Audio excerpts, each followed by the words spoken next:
Welcome to this short demo of MXFServer. The MXFServer software runs on central storage, so we don't have to worry about having our media safe.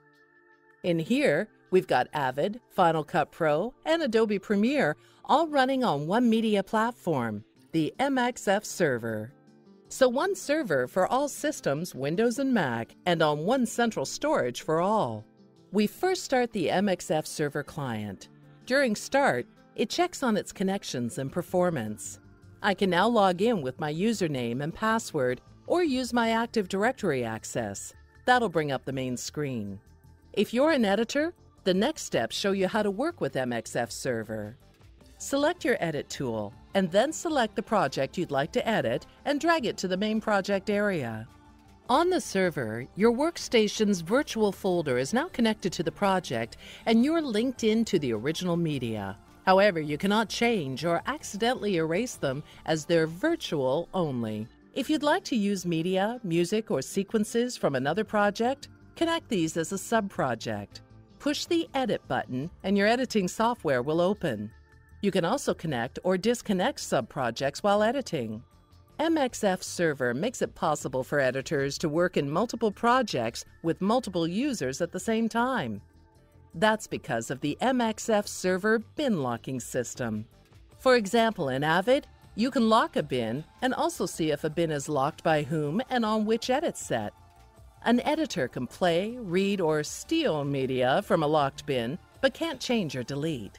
Because of MXFServer, you can swap between edit systems and still use the same media without encoding. You can easily export sequences like AAFs and XMLs between edit systems. For the editor, this is all you need to know. Start editing. Let's look at how to manage MXFServer. Being the administrator, you can go into the Administrator menu. First, we'll look at Storage Management. In Storage, we can see the attached cluster and the amount that is set for editing. I could have multiple storage systems, but in this case, it's just one. On the top, we assign business units. They're actually our customers. Here we create a new business unit for customer television people. They're given a quota of 30 gigabytes that's assigned to Cluster 1. Save changes, and it becomes effective immediately. Business units can be completely separated from each other. We don't want customers to peek into each other's media. Inside a business unit are sections.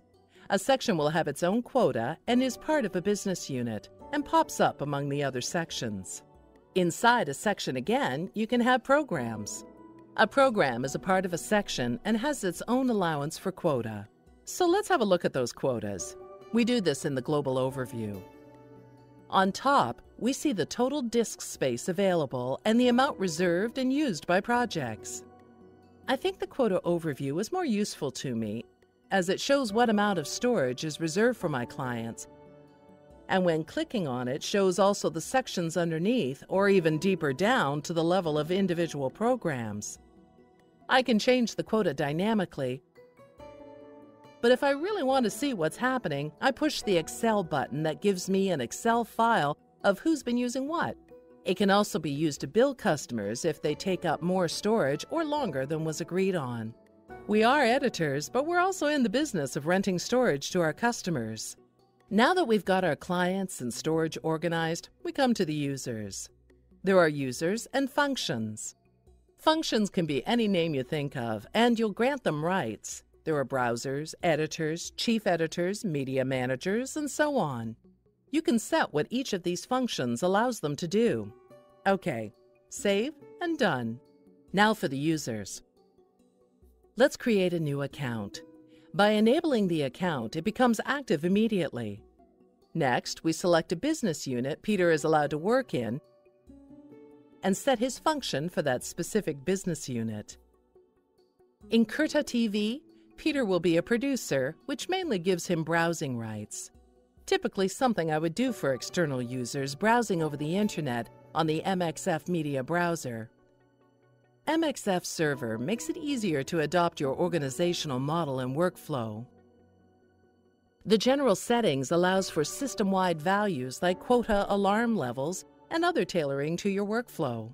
More interesting is the log file that helps out showing who's done what, like deleting a project, or even see how much browsing has been done by a client from his office or home. You'd be surprised at what times. We exit the administrator's screen, so back to being a normal user now.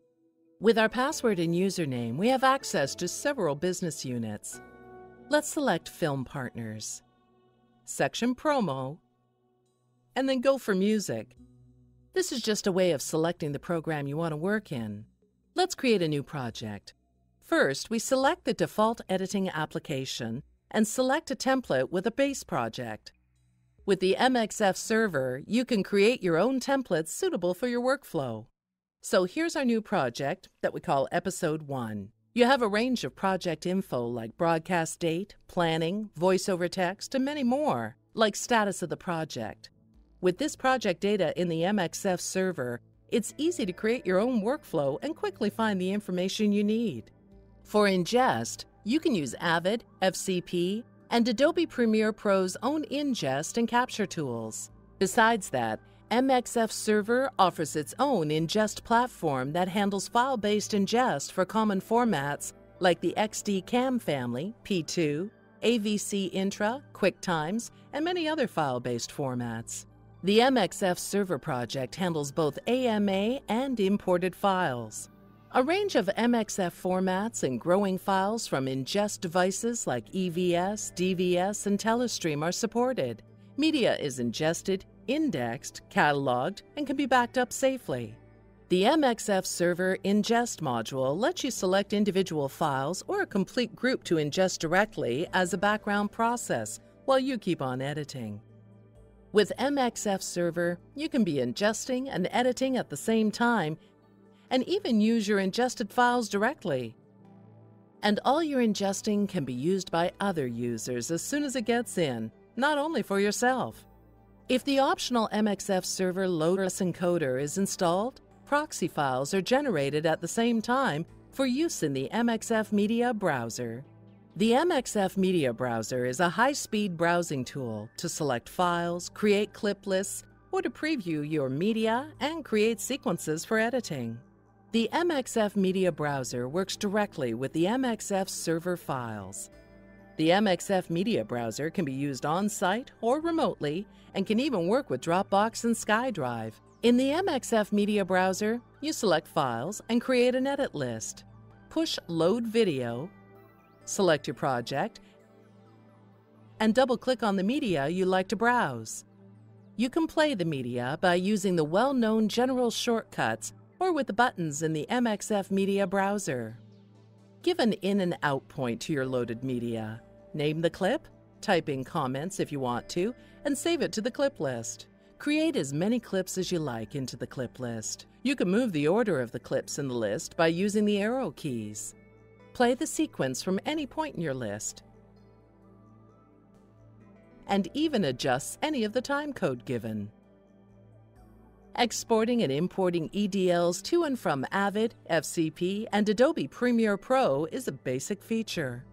MXFserver can archive projects to a single LTO drive or by using TSM to a range of LTO robots. MXFserver is not that hard to learn, and for an editor, it's just dragging your project over to your workspace. You don't need to manually mount. It's all done for you. And MXFserver changes nothing to Avid Media Composer and Avid Symphony or Final Cut Pro or Adobe Premiere Pro. It just expands it and automatically takes my personal settings wherever I work. MXFserver partners with Axel Video to provide a basic but very flexible media asset management system that now integrates with MXFserver, making the total package very competitive.